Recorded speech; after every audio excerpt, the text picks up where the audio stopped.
Anchovy High School in St. James recently received a major boost from businessman Howard Ward to aid in its post-Hurricane Melissa recovery efforts. This, as over $14 million in cash and kind, was handed over through the Howard Ward Foundation, which organized the annual Montego Bay Night Run. The hurricane last October destroyed the roofs of several classrooms. Students are being accommodated under a series of temporary and evolving arrangements to include a shift system that ended over 11 years ago in 2015. Which still sees our students having almost half the instructional time.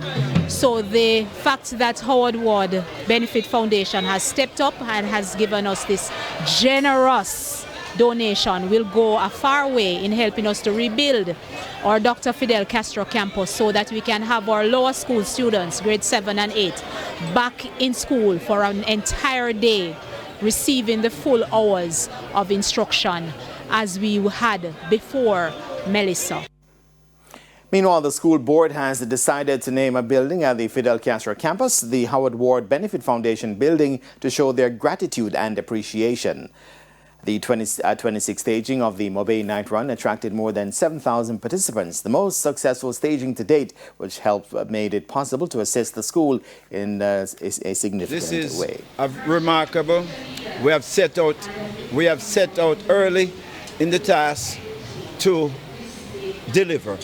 And so the team effort, the community, and the wider public of Jamaica, they came out in their numbers, and it's shown here today. And we're trying to build a legacy for the future of the Jamaica and Anchovy High School. I am happy to partner with Howard Ward Foundation to hand over $14 million in cash to the Anchovy High School.